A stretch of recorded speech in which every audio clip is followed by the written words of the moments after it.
Hello and howdy there, folks. A couple days ago, I saw the new found footage horror film from Barry Levinson. Yes, Barry Levinson. It was called The Bay. And I liked it. I guess I don't have many problems with giving it a 7. I'm kind of leaning towards a 6. It didn't have anything too new. What I really respect about it is that it's from Barry Levinson. Barry Levinson has been making films for, a bulk of his life. I believe he's nearly 70 years old, if he's not 70 years old, or above. And basically, he's been making movies all of his life, and now these found footage horror movies are all the rage. And it's like, him saying, well, I want to make one. And so he does.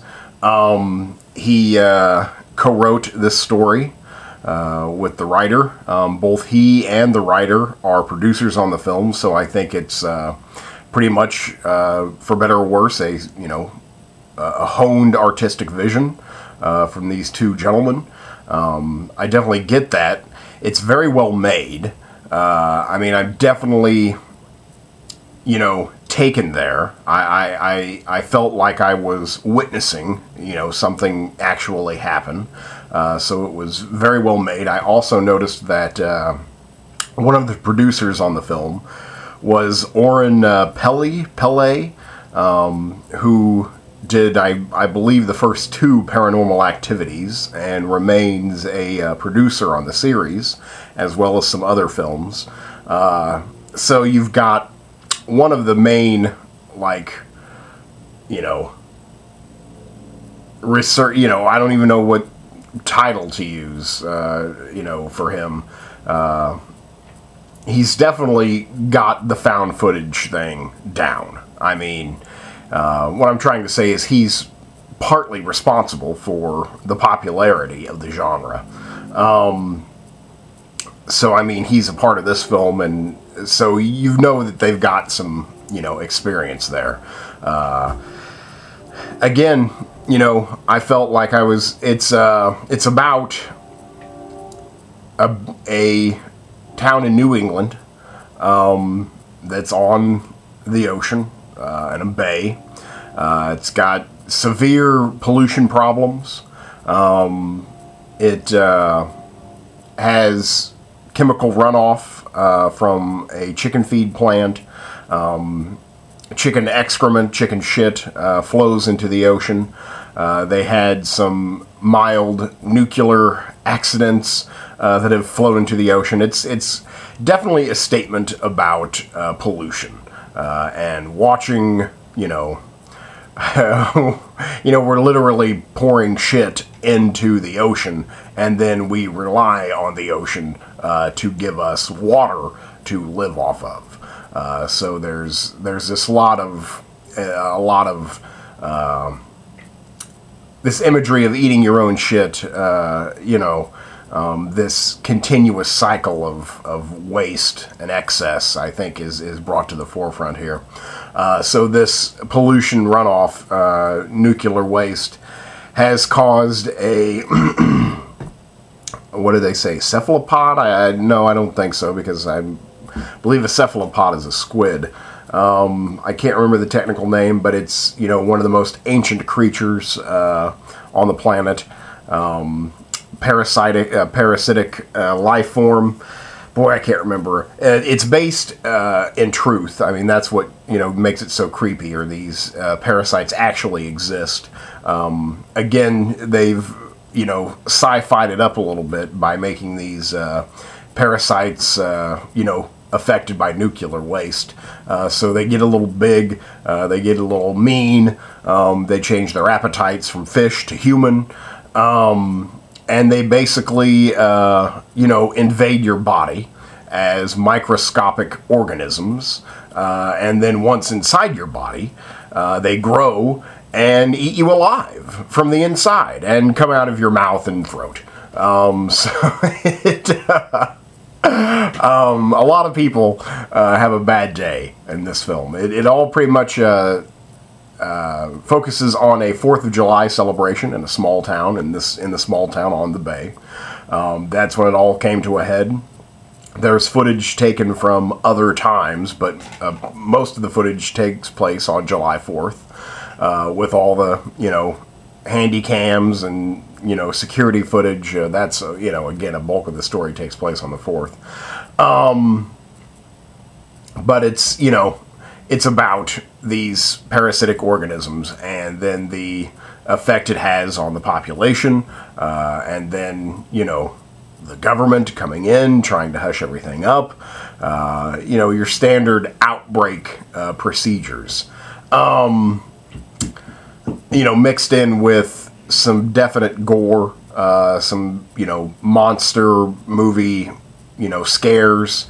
It's definitely scary. I mean, it made me jump a couple times, and I can't say that it wasn't because of, the loud noise, or, after coming from silence, or just sudden movement. They're mostly just like shock scares, just jump, because you're sitting there in a quiet theater and all the action is quiet, and then all of a sudden something is screaming in your face. So it's mostly just shock. But it also, does build up some tension. I mean, it is it's definitely tense. It makes you nervous, and it's definitely gory. I mean, that's where it excels in the horror genres. It's definitely gory. Again, these organisms eat you from the inside out. So you're in extreme pain, and you don't know why, because you can't see it. It's because your organs are being, dissolved by organisms. And then as they feed on your tissue and your organs, they get bigger. And again, they do burst out of your neck. They eat your... They pull your tongue down your throat and eat your tongue, and then come up out of your mouth, all while leaving you relatively alive. I mean, they eat your liver and protein-rich organs, but they leave your lungs and heart basically intact, leaving you just to, bleed to death in agony. So it's definitely not a good way to go, and plenty of people go that way. I guess what I could have used more, the acting is good. Again, this is a found footage, and keeping with the found footage, none of the actors are really recognizable. It helps to seal that illusion that, you're watching actual people. The acting is good. Some of the acting, is a little cheesy. It's not, fantastic, but again, dealing with small town, America, I thought that, well, okay, some people would behave that way, but some of the acting is, I think they cast a lot of locals, which is fine. It's pretty much shot on location in I think it was South Carolina, if I remember correctly. I'm sure they cast a lot of locals to go with that, unrecognizable cast. Which means you're not going to get the highest grade of professional actor, but regardless, the acting was okay. Some of it's, you could tell that they were pumped, to be in their first movie, so maybe a little overzealous. But the acting is pretty much fine. I can't tell you any of the actors' names here. Sorry for that. It's also, sometimes, well, you want to say unbelievable, but you never know what can happen in a situation like that, because, you haven't been in a situation like that. So you're not really sure, well, that would never happen, because, who knows what the government would do if faced with a problem like that. So it's not... That kind of gets thrown out the window, because I'm not really sure what that would do. But still, sometimes it felt like they were going somewhat against human nature. That, you know, that old horror movie cliche where no one in their right mind would go through that door. But since they're in this movie and they have to go through that door, they go through that door. Also, you know, as with every found footage horror film, I mean, back to, you know, the granddaddy Blair Witch Project, even though it's sufficiently scary and rewarding, there's always something leaving you wanting more. You know, it's just like it teases you by keeping it, you know, in a realistic fashion and, you know, cutting off all of the information at one point. Just when, you know, you think it could bust loose and get really balls out crazy, you know, the film ends. So, as always, with a found footage film, I'm left wanting a little bit more. We are teased with an image of, and this is, again, an actual, that's what makes it so entertaining, is they actually take scientific, you know, records, facts that are easily researched. In fact, I looked it up myself after the film from curiosity, and it's, you know, actual, that, you know, these creatures, once they have, you know, eaten their host or whatever and have gotten big enough to escape the body of a host and, you know, be a predator out in the open ocean, they can grow to, you know, expansive size. And we are teased with an image of one that's almost 3 feet long. So we've got this, basically, this underwater beetle that's, you know, 3 feet long. And we're teased with that image, but when I want it to turn into the attack of 3-foot aqua beetles, it doesn't, which is fine. But once I saw that, I thought I knew where it was going, and they talked about how, you know, it was seen attacking a submarine, thinking that it was a whale. So I'm thinking, wow, these 3-foot beetles, they attack whales and even try and eat submarines because they think they're whales. And I just wanted to see one of those things get up on land and just tear some people apart, but didn't happen. I don't know what else to say. I mean, I enjoyed it. I had a fun time. I could have sworn Barry Levinson was in the theater. There was literally 4 people watching this film. I was one of them, and I could have sworn, I mean, I looked over and I was like, because I know what Barry Levinson looks like. At least I did a few years ago. And I was like, that's Barry Levinson. I was like, Barry Levinson's here to watch his own movie. You know, I can't confirm that. I'm not 100% certain, but I could have sworn it was Barry Levinson. So that was kind of cool. You know, the movie was good. You know, it was fun. It definitely, when I think of found footage films, definitely better than Apollo 18. Definitely better than a couple of those Exorcist found footage films from last year, like the Devil Inside, which was an absolute abomination.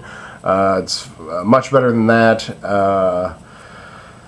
I know there was a couple found footage, and definitely better than, you know, Paranormal Act 3 and Paranormal Activity 4. I mean, I haven't seen 4, but I'm assuming it's better.